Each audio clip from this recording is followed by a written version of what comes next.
Welcome to another unboxing video. Ito yung order ko na microphone and light for my vlogging setup. Let's check it out.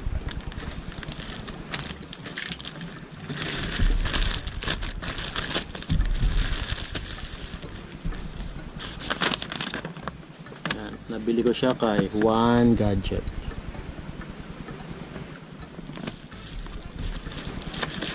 Ganda ang pagkaka-package niya. Wow!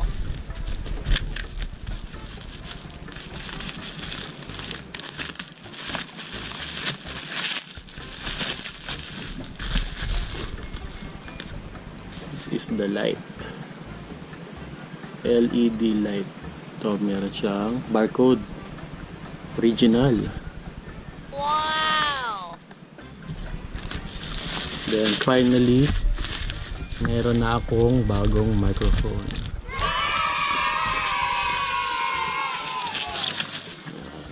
The Boya MM1.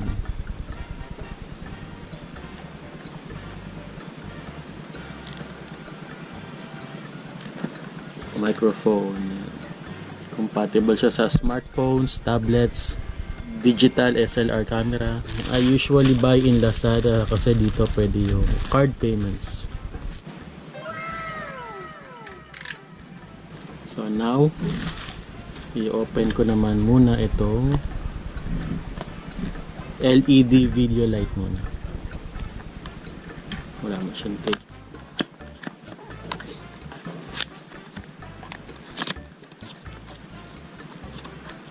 Maganda yung package niya.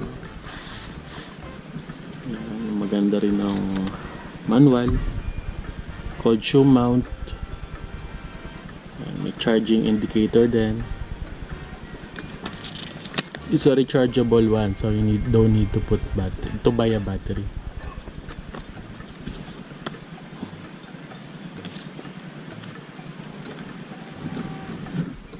Maganda ang package niya. Maliit lang pala to, akala ko malaki. So ito na itsura niya. Compared sa aking phone, Galaxy Note 8, yun lang siya kalaki. Yan.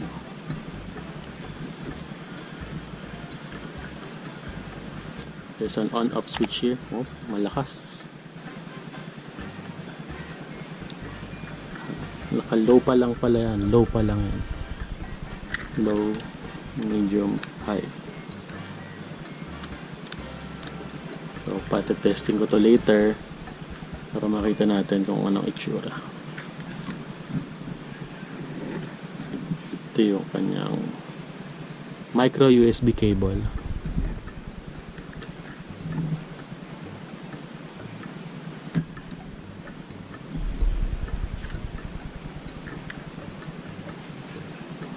Tatlo lang yung pagpipilian mo. Small, medium, high.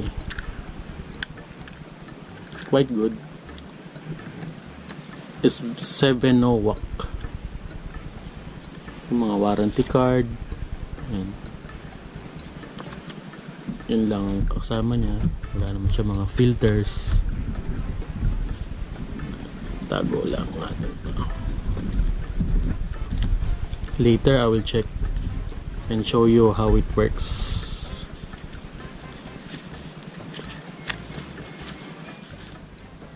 Good one.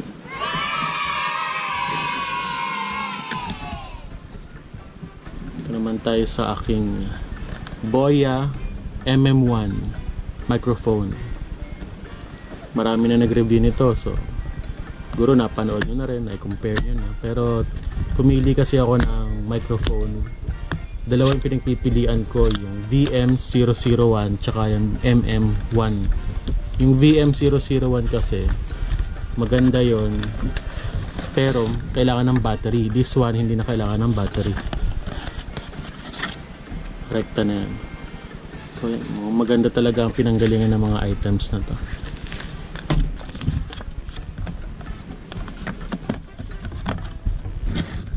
Ito yung buhok-buhok nya. Magandang klase.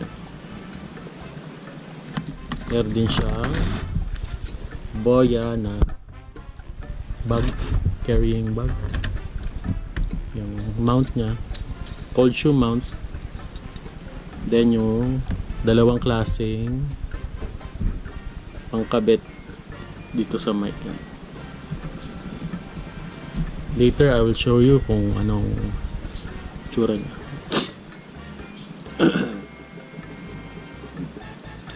Yung holder niya.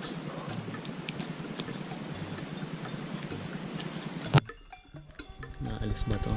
Naalis naman siya, mabilis lang maalis. Yan.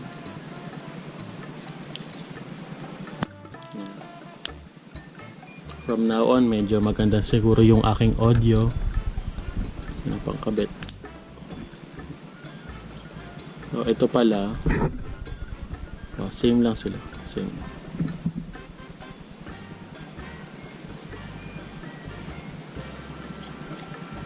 This one is for the microphone. Ito yung sa smartphone. Bumili rin ako ng adapter, yung elbow adapter. Para dito. Kasi kinakabit ko siya sa smartphone. Yan, ito yung sa camera. Yan. Later, tatry natin kung anong difference ng sa phone lang tsaka itong may microphone. So, try ko na rin pala ngayon para makita natin. Welcome to my unboxing video. This is Boya BY MM1 and the Sevenoak LED video light SK-PL30. Then, kakabit ko naman tong mic na yan. Try natin yung lalagyan ko na rin itong ano tawag dito, furry windshield yan. Para kasi yung pag nasa labas kayo mahangin, mawawala yung mga hisses, yan, mga noise na hindi kailangan. Yan. Furry windshield, yung microphone, yung 3.5mm audio jacket, yan. Audio output cable, yan. Pito yan.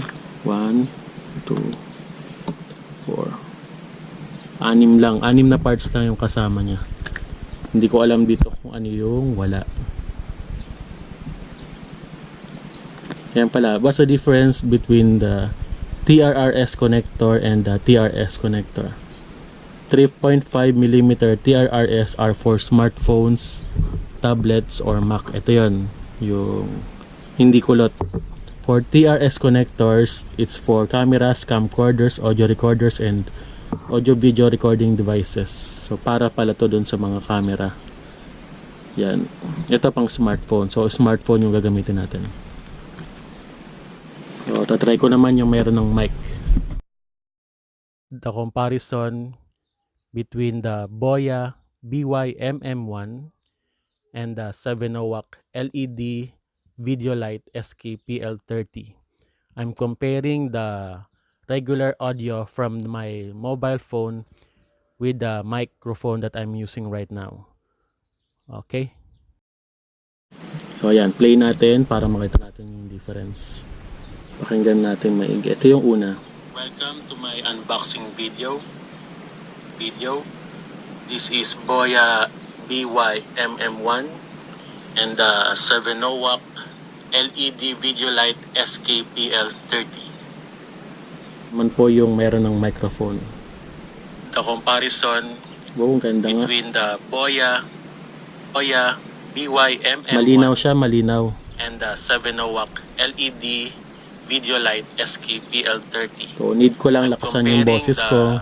Regular audio from my mobile phone with the microphone that I'm using right now. Okay? So Boya, maganda. Nalaman talaga natin yung difference niya kapag marami ng noise na dumarating, yung may electric fan yan. So try kong buksan yung electric fan para makita kung anong itsura niya.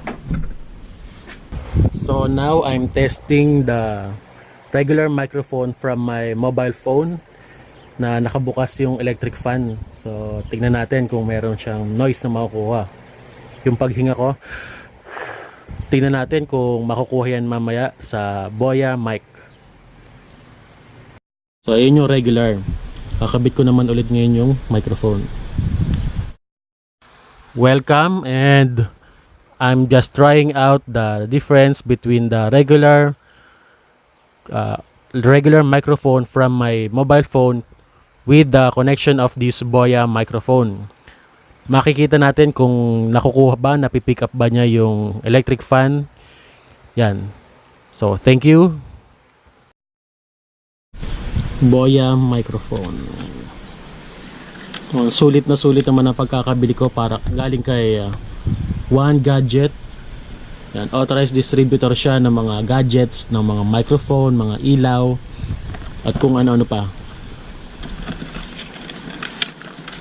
I think I have a good buy here for your vlogging setup. Itong dalawa, ilaw at mic. Later at subukan natin to.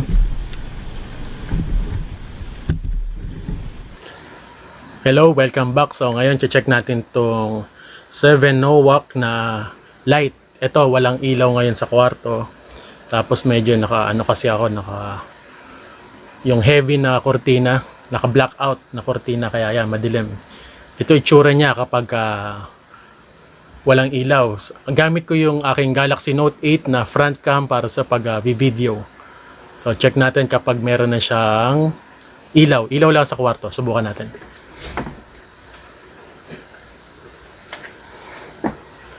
Ayan, yan ang itsura kapag may ilaw na sa kwarto. Makita mo naman yung side na yan, dyan lang siya.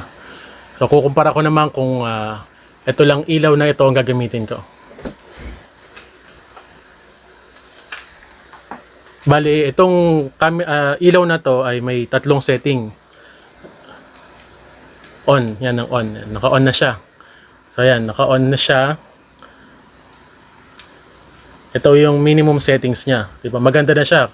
Ang background ko is itim, kaya talagang na-focus na yung mukha ko nito. Yan. Then, isi-set natin sa medium. Yan yung medium niya. At saka yung high. Yan. Kitang-kita naman ang pagkaka-focus ng ilaw sa akin. Magandang-maganda to. At saka rechargeable kasi itong Sevenoak na to. So, hindi nyo na kailangan bumili ng extra battery. Rechargeable na siya. Worth 800 pesos lang sa Lazada. Ipopost ko yung link sa baba. Click nyo lang yan para ma-direkta kayo dun sa One Gadgets. Doon ko siya binili. Buksan ko yung ilaw. So, ito naman kapag may ilaw. Babaan natin. Kapag may ilaw. Yan, okay. Maganda na tong ilaw na to para sa inyong mga vlogging. Yan. Tapos, ito rin, ginagamit ko ngayon yung Boya mic. Sinusubukan ko na rin siya. Nakakabit na siya kanina pa. So, kukumpara natin kapag nakakabit yung Boya mic tsaka yung standard mic ko lang.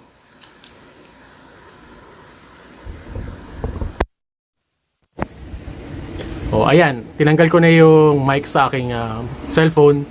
So, makikita nyo may mga hisses yan. May mga tumutunog na kasi nakabukas din yung electric fan. So, makikita natin ang difference. Talagang malaking difference kapag meron kang external mic. Lalo na kung meron yung parang may buhok-buhok. Yan. Ano ko siya, tinatanggal niya yung unnecessary noises.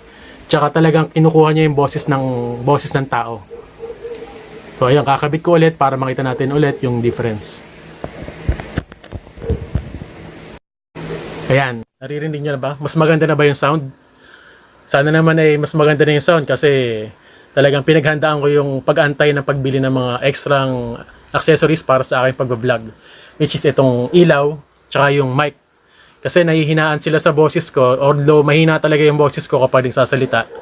Sana ay ma-enhance naman ito konti yung boses ko at makatulong. So yan yung aking review ng Boya mic, tsaka nitong Sevenoak na ilaw. Hope you like it. May mga link sa baba, ilalagay ko yung kung saan nyo makabibili yung Boya MM1 na mic tsaka itong ilaw na binili ko. Kasi mas pinili ko to kumpara sa ring light kasi hindi naman ako magme-makeup. Yung ring light, mas maganda yan pag magme-makeup kayo. Yan. More on travel videos ako, so pag may mga madidilim na lugar, malaking tulong tong ilaw na to sa akin. Dan, hindi pa kasi dumarating yung mga pang mounts ko na accessories. So yon, ipopost ko yung video noon soon para makita nyo yung sample ng vlogging setup ko. Ang gamit ko lang ay ang GoPro Hero 5. Ito, GoPro Hero 5 Black Edition. At saka yung aking Galaxy Note 8. At in-edit ko lang yung mga video ko sa Kinemaster. Narinig ko kasi sa isang vlogger na sabi niya Kinemaster. So yon, Kinemaster Pro para wala siyang ano dito, yung watermark. So salamat sa inyong panonood. Subscribe kayo, tsaka follow nyo para sa aking mga next unboxing at mga tutorial videos next time. Thanks.